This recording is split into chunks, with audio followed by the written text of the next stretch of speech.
আসসালামু আলাইকুম। আপা কেমন আছেন আপনি? আলহামদুলিল্লাহ ভালো।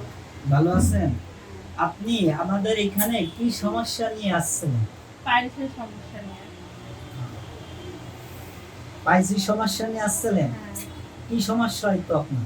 আমার রক্ত পড়তো কষা হলে, তারপরে আবার একটা মাংসের মতো বের হতো, সেটা অনেক কষ্ট হতো বাথরুম করতে, সমস্যা হতো আর কি। আপনার মানে মলদার দিয়ে ব্লাড যেত, ব্লাডই নিত। হ্যাঁ এরপরে আপনার এরকম খুলে দিত। একটা মাংসপিণ্ড বের হয়ে যেত, হ্যাঁ হ্যাঁ একটা গ্যাস গুটি। হ্যাঁ ওইটা আমার এখান থেকে চিকিৎসা দেওয়ার পরে 1 সপ্তাহের ভিতরে লেভেল হয়ে গেছে মাংসটা। হ্যাঁ হ্যাঁ একেবারে ঠিক হয়ে গেছে। এই সমস্যাটা আপনার কত বছর ছিল? আমার 20-25 বছর হয়েছে। 20-25 বছরের সমস্যা ছিল। হ্যাঁ। 20 থেকে 25 বছর। হ্যাঁ এখান থেকে ট্রিটমেন্ট নিয়ে এখন আপনি পরিপূর্ণ সুস্থ? হ্যাঁ এখন আমি ইনশাআল্লাহ পুরোপুরি সুস্থ।